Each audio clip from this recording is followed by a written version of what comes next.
नमस्कार दोस्तों, वेद math classes में आपका स्वागत है। और आज हम आपको एवरेज ड्यू डेट करना बताएंगे। ठीक है दोस्तों, तो सबसे पहले मैं एक प्रश्न नोट कर लेता हूं और फिर उसके बारे में मैं आपको बताता हूं।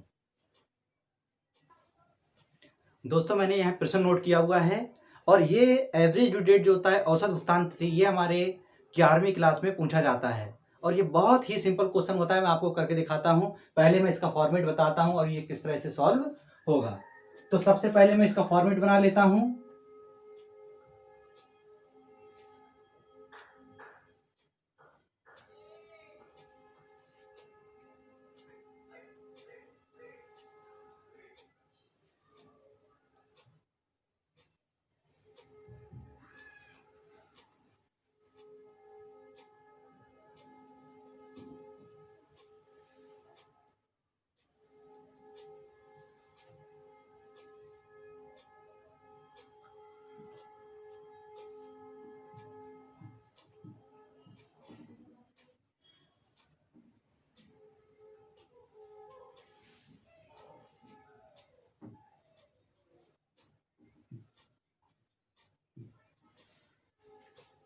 सबसे पहले हमारी ड्यू डेट का कॉलम आएगा,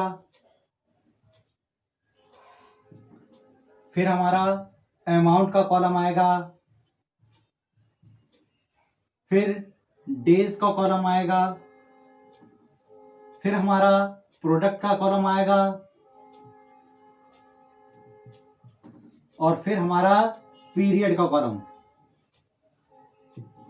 ठीक है दोस्तों, तो सबसे पहले हम देखते हैं कि क्वेश्चन एक बार पढ़ लेते हैं, फिर मैं आपको बताता हूं कि निम्नलिखित उधार के लिए औसत भुगतान तिथि निकालें।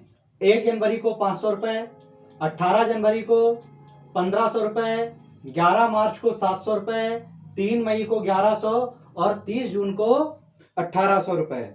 ठीक है दोस्तों, देखो औसत भुगतान तिथि होती क्या है, पहले मैं उसको बता देता हूं कि मान लेते हैं कि हम दो व्यक्ति हैं, एक व्यक्ति बेचने वाला और एक खरीदने वाला, और यहाँ पर सारा कुछ लेन देन उधार में होता है। मान लेते हैं कि मैंने आज कुछ माल खरीदा और कह दिया कि इसका पेमेंट मैं आपको 1 महीने के बाद करूंगा। ठीक है, फिर 2-4 के दिन बाद खरीदा मैंने कुछ माल और फिर कह दिया कि मैं आपको पेमेंट इसका 1 महीने बाद करूंगा। फिर मैंने खरीदा कुछ दिन के बाद और फिर कह दिया मैं 1 महीने बाद पेमेंट करूंगा। और जैसे ही ये 1 महीना गुजरेगा, फिर 2-2, 3-3 दिन के अंतर से ये ड्यू डेट यानी कि पेमेंट का टाइम हमारा आता रहेगा। और किसी भी व्यापारी के पास इतना समय नहीं होता है कि वो बार बार अपना पेमेंट के लिए चक्कर लगाता रहे, बार बार इसको पेमेंट करता रहे। ठीक है, तो दोनों व्यापारी एक बीच की ऐसी तिथि निकालने को कहते हैं कि जिस तिथि को किसी भी व्यक्ति को ब्याज की हानि ना हो, और ऐसी तिथि जिस तिथि को ये सारा पेमेंट एक साथ कर दिया जाए और किसी को ब्याज की हानि ना हो, इसे कहते हैं औसत भुगतान तिथि। ठीक है दोस्तों, तो सबसे पहले ड्यू डेट यानी कि किस तिथि को हम लोग पेमेंट करेंगे। तो पहला दे रखा है कि 1 जनवरी। 1 जनवरी को कितना अमाउंट हमारा दे रखा है, 500 रुपए। फिर 18 जनवरी को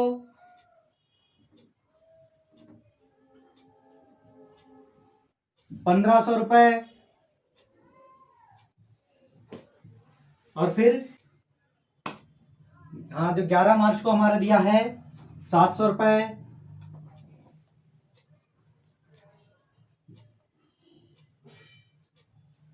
और 3 मई को दिया है 1100 रुपए, और 30 जून को दिया है 1800 रुपए। ठीक है दोस्तों, तो सबसे पहले हम लोग क्या करेंगे, नंबर ऑफ डेज निकाल लेते हैं कि हमारे यहां नंबर ऑफ डेज जो कितने आएंगे। ठीक है, तो मैं इस क्वेश्चन को मिटा देता हूं, आप इस क्वेश्चन को एक बार नोट कर लें। ठीक है, मैं क्वेश्चन को मिटाता हूं। ठीक है, तो क्वेश्चन को मिटा लेते हैं, थोड़ा सा यहां जगह हो जाए।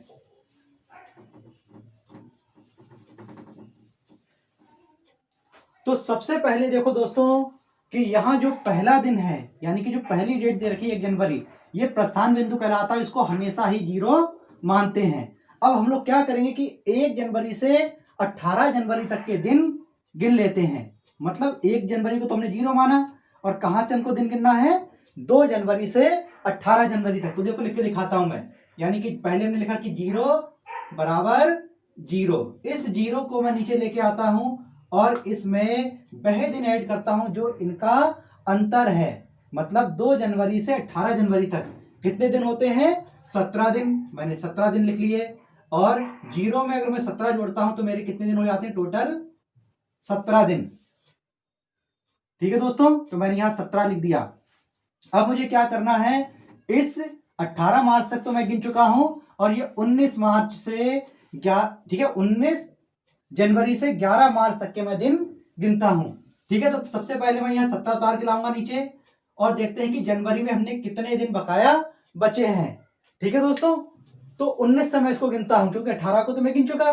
तो 19, 20, 21, 22, 23, 24, 25, 26, 27, 28, 29, 30, 31, मतलब 13 दिन तो जनवरी में बकाया है और फरवरी में 28 दिन। और कहां तक हमको जाना है? 11 मार्च तक। तो 11 दिन मार्च के, तो टोटल हमारे कितने हो गए? 17 और 13 30 और 28 58 58 और 11 69, यानी कि 69 डेज। ठीक है दोस्तों, तो मैंने ये 69 लिख लिया। अब मैं इसको 69 को नीचे लेके आता हूं और इसमें देखते हैं हमें कहां तक जाना है। अब 11 मार्च तक तो मैं गिन चुका, तो 12 मार्च से हम लोग गिनेंगे 3 मई तक के। तो मार्च में हमारे कितने दिन बकाया हैं? पहले हम उसको देख लेते हैं। देखो, हमने 11 दिन तो गिन लिए। मार्च होती है 31 की, तो मार्च में हमारे 20 दिन बकाया है, तो 20 दिन मैंने ये नोट करे। मार्च के बाद आता है अप्रैल। अप्रैल होती है पूरी 30 की, क्योंकि हमको जाना कहां तक था? 3 मई था। ठीक है, 3 मई तक। और हमने 3 दिन ये मई के भी ऐड कर लिए, तो हम देखते हैं कि टोटल हमारे कितने होते हैं, यानी कि 69 और 50, यानी कि 6 5 11 119 और 3 122 दिन।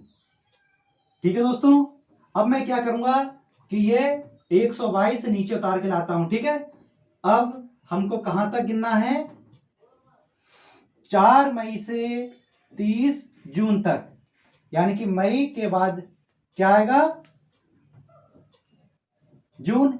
तो मई में कितने दिन बकाया है? क्योंकि मई हमारी जो होती है वो 31 की होती है। 3 दिन हमने मई में गिन लिए, तो मई में जो बचे हैं वो 28 दिन बचे हैं और 30 दिन जून के।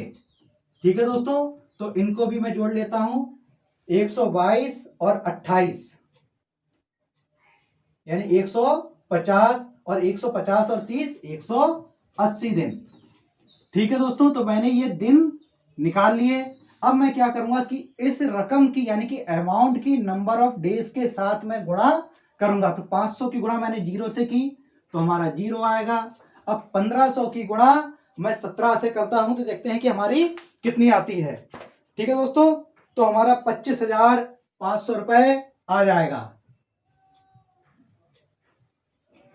ठीक है दोस्तों, उसके बाद 700 की गुणा मैं 69 से करूंगा, तो 48,300 हमारा आएगा।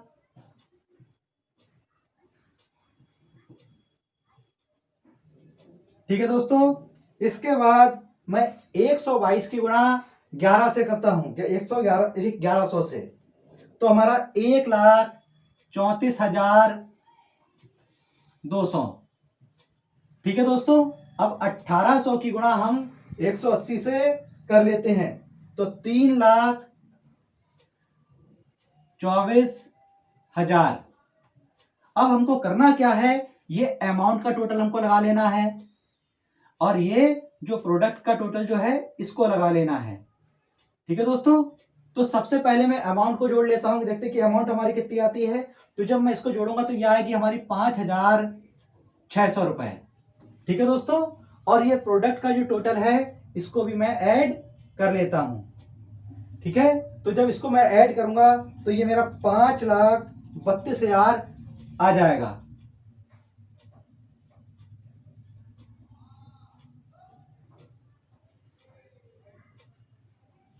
ठीक है दोस्तों, पीरियड का कॉलम हम अभी बाद में बनाएंगे।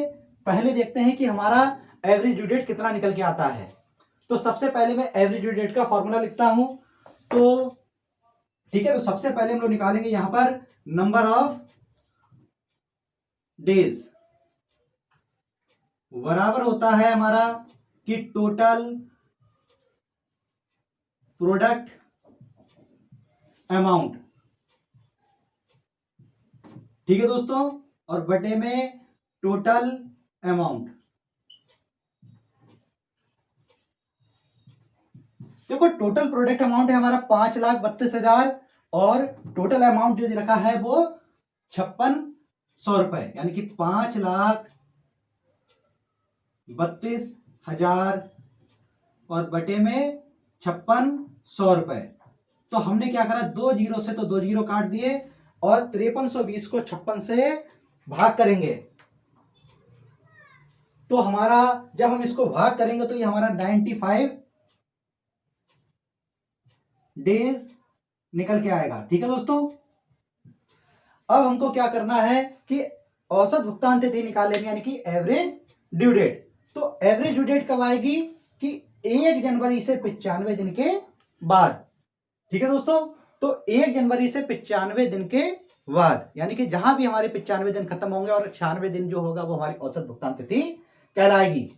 ठीक है दोस्तों, तो मैं एक काम करता हूं कि पहले इनके नंबर गिन लेते हैं, आपको किस तरह गिनना है आसान तरीका बताता हूं। ठीक है दोस्तों, तो सबसे पहले मैं यहां कुछ 95 लाइन खींच लेता हूं।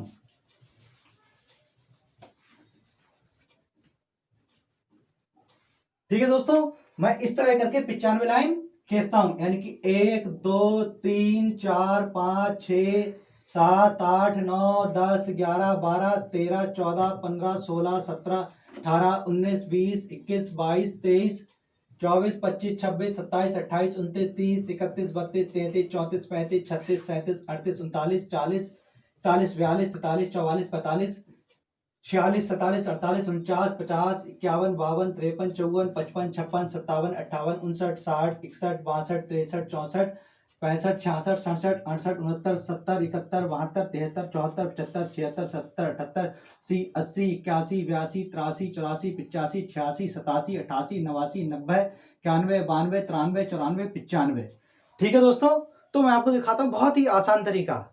हमें कहां से गिनना है दिन, 1 जनवरी से, और जहां जहां हमारा मंथ ये खत्म होता जाएगा मैं वहां वहां लाइन खींचता रहूंगा कि हमारा यहाँ जनवरी खत्म हो गया या फरवरी खत्म हो गया। ठीक है, देखते हैं दोस्तों, कहां से 1 जनवरी से हमें काउंट करना है। ठीक है, तो आप जनवरी को भूल जाए, तो यानी कि 1 2 3 4 5 6 7 8 9 10 11 12 13 14 15 16 17 18 19 20 21 22 23 24 25 26 27 28 29 30 और ये 31, यानी कि जनवरी हमारा खत्म हो गया। अब मैं आगे गिनता हूं, फरवरी हमारी 28 की होती है, तो 1 2 3 4 5 6 7 8 9 10 11 12 13 14 15 16 17 18 19 20 21 22 23 24 25 26 27 और ये 28, यानी फरवरी भी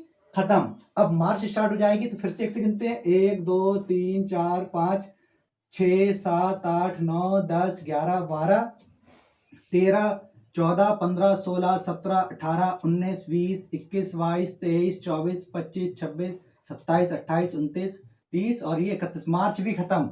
अप्रैल स्टार्ट हो गई, 1 2 3 4 5, यानी कि 5 अप्रैल को हमारे दिन खत्म हुए हैं, तो अगला दिन कौन सा होगा, 6 अप्रैल। तो हमारी जो औसत भुगतान तिथि आएगी वो कितनी, 6 अप्रैल आएगी। ठीक है दोस्तों, देखो मैं लिख के दिखाता हूं कि हमें लिखना किस तरह से है इसको। ठीक है, तो हम लोग यहां लिखेंगे, अब मैं इस लाइन को मिटा देता हूं इससे कि मुझे लिखने में थोड़ी सी आसानी रहे। ठीक है दोस्तों, आप समझ गए होंगे कि मैंने लाइन किस तरह से इसको काटी है, आप दोबारा से इसको देख सकते हैं। ठीक है,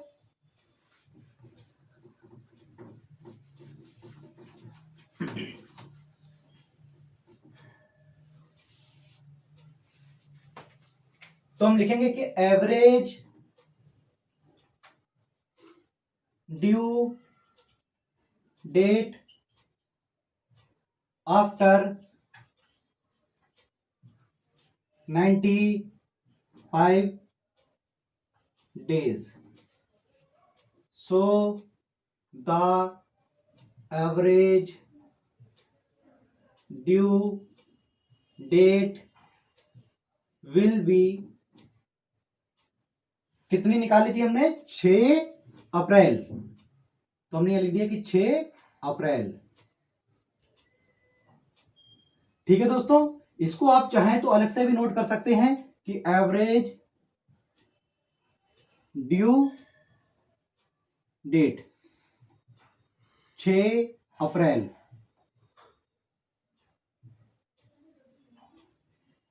ठीक है, तो हमारा ये आंसर हो जाता है। ठीक है दोस्तों, अगर दोस्तों आपको हमारा कराने का तरीका या कुछ भी अच्छा लगा हो तो प्लीज हमारे चैनल को सब्सक्राइब करें, लाइक करें, शेयर करें और कमेंट करें। धन्यवाद दोस्तों।